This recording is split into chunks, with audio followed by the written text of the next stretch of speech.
اس کا مال اور گھرانہ تباہ ہو گیا۔ صحیح ابن حبان کی یہ حدیث پاک ہے، جس کی نماز قضا ہو گئی گویا اس کا مال اور گھرانہ سب تباہ ہو گیا۔ نماز قضا ہو گئی ایک وقت کی، نماز نہیں پڑھتا تو برباد ہے ہی ہے، دنیا میں جینے کا حق ہے ہی نہیں اسے۔ پتہ نہیں کیسے لوگ چلتے ہیں، پھرتے ہیں، کھاتے ہیں، کاروبار کرتے ہیں، بزنس کرتے ہیں اور نماز نہیں پڑھتے۔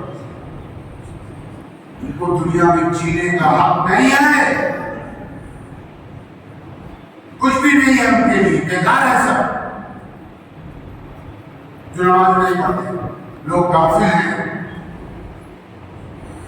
غفلت میں ہیں، لوگ سمجھ نہیں رہے ہیں۔ مولانا صاحب چلا چلا کے تھک گئے، امام صاحب مولانا صاحب تقریر کر کر کے تھک گئے، مسلمانوں کے سمجھ میں نہیں آ رہا، نوجوانوں کے سمجھ میں نہیں آتا۔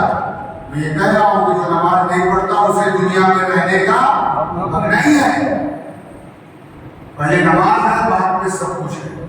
پہلا جس کی نماز قضا ہو گئی گویا اس کا مال اور گھرانہ تباہ ہو گیا۔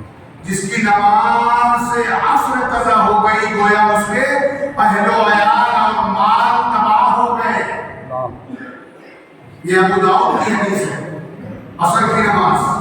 ایک روایت میں ہے کہ نمازوں میں ایک نماز ایسی ہے کہ اگر وہ قضا ہو گئی تو گویا کہ اس کے اہل و عیال اور مال و متاع سب تباہ ہو گئے، اور وہ ہے عصر کی نماز۔ سب نماز کی بڑی تاکید ہے، بڑی اہمیت ہے، لیکن عصر کی نماز کی بڑی تاکید آئی ہے۔ اس لیے حدیث شریف میں آیا ہے کہ جب آدمی کا انتقال ہوتا ہے، دنیا سے رخصت ہوتا ہے، اور لوگ اسے کفنا کر کے نماز جنازہ پڑھ کے قبرستان میں لے جاتے ہیں، چاہے وہ کوئی وقت ہو، صبح ہو، دوپہر ہو، شام ہو، رات ہو، دن ہو، کوئی وقت ہو، اس کو دفن کرنے جب جاتے ہیں، دفن کر کے جب سب لوگ چلے آتے ہیں تو منکر نکیر قبر میں آتے ہیں، کہے کے لیے سوال کے لیے، جواب کے لیے۔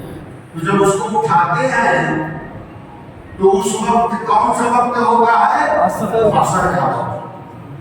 چاہے صبح دفن کرو، چاہے دوپہر میں دفن کرو، چاہے رات کو، چاہے کوئی بھی وقت میں دفن کرو مردے کو، اور دفن کر کے جب 40 قدم آپ چلے آتے ہو اسے اکیلا چھوڑ کے، تو پھر اسے زندہ کیا جاتا ہے۔